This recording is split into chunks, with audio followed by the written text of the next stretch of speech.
देखिए, एक भक्तमाल टीका है, उसमें एक दृष्टांत आता है। बैराग्यवती नाम की कन्या थी, एक राजा की लड़की थी, उसका नाम बैराग्यवती था। राजकाज ठीक तरह से चल रहा है, कहीं भी किसी भी तरह की कोई रुकावट नहीं है, राजकाज सुचारू रूप से चल रहा है। कुछ समय बाद क्या हुआ, एक संत जी आए दरवाजे पर। वही बेटी प्रसाद का थाल सजा करके लेकर आई और जैसे ही दरवाजे पर आई, संत जी को समर्पित करने का प्रयास किया, लेकिन संत जी ने कहा, बेटी तुमने अभी दीक्षा ली है या नहीं ली है, गुरु बनाए हैं या नहीं। बेटी ने मना कर दिया कि अभी नहीं बनाए। तो संत जी ने जो प्रसाद का वो ग्रहण नहीं किया, मना कर दिया कि मैं नहीं ले सकता। अब यही चर्चा कुछ आगे चली कि राजा की लड़की ने अभी गुरु नहीं बनाए हैं। ये जैसे ही चर्चा सामने पहुंची तो कुछ ठगों ने विचार किया, उद्देश्य बनाया कि ये बहुत बड़ा सुंदर अवसर मिल रहा है, हमें यहाँ से कुछ धन मिल जाएगा।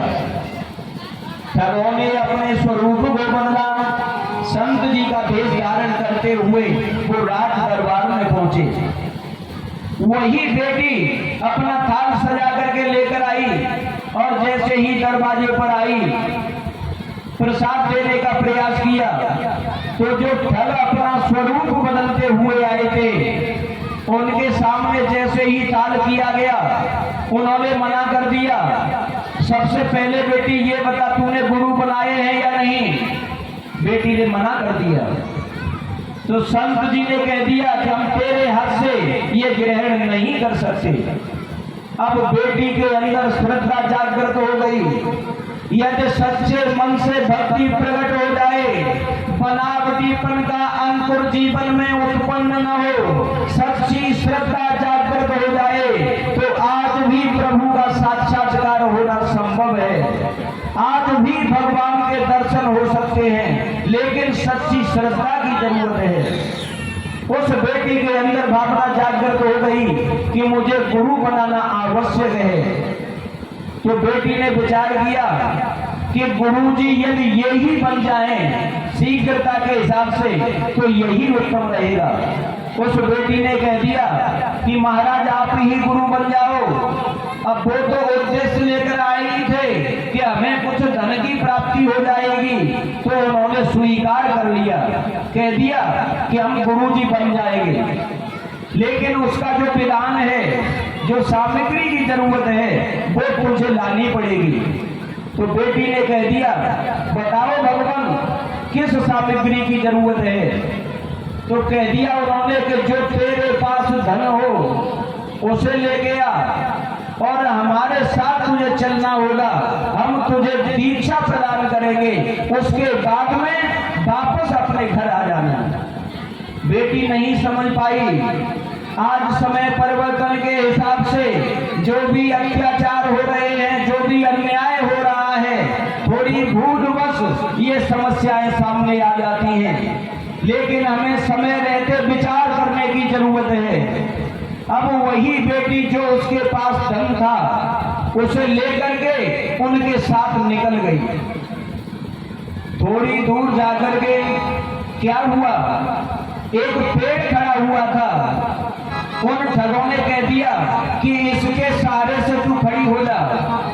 वो बेटी हुआ सहारे से खड़ी हुई, तो उन ठगों ने एक रस्सी का टुकड़ा लिया और रस्सी का टुकड़ा लेकर के उस बेटी को बांध दिया।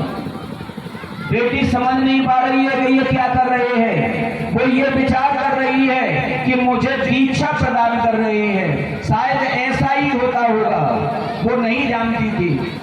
अब जैसे ही बेटी को बांधा और उसके पास जो भी धन था उसे ले करके वो फरार हो गए, निकल गए।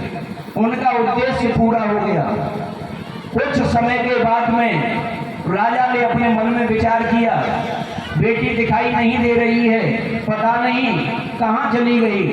2 सैनिकों को भेजा, जैसे ही सैनिक वहां पहुंचे जाकर के बेटी को खोलने लगे, लेकिन प्रभु प्रेमी जनों बेटी ने मना कर दिया, कह दिया कि मेरे गुरुजी ने मुझे बांधा है, जब तक मेरे गुरुजी मुझे नहीं खोलेंगे तब तक मैं यहाँ से नहीं जाऊंगी।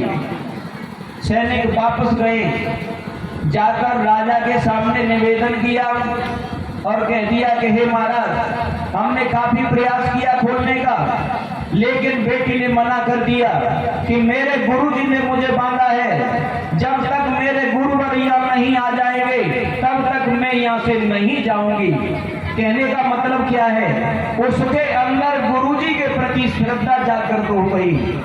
गुरुजी कैसे भी हों, यदि उनके प्रति श्रद्धा नहीं है तो कल्याण संभव नहीं है। यदि गुरुजी जो भी है, जिस रूप में है, यदि हमारे तुम्हारे अंदर श्रद्धा जागृत हो गई तो उन्हीं गुरुजी की वजह से भगवान का साक्षात्कार हो जाएगा, ये संभव है।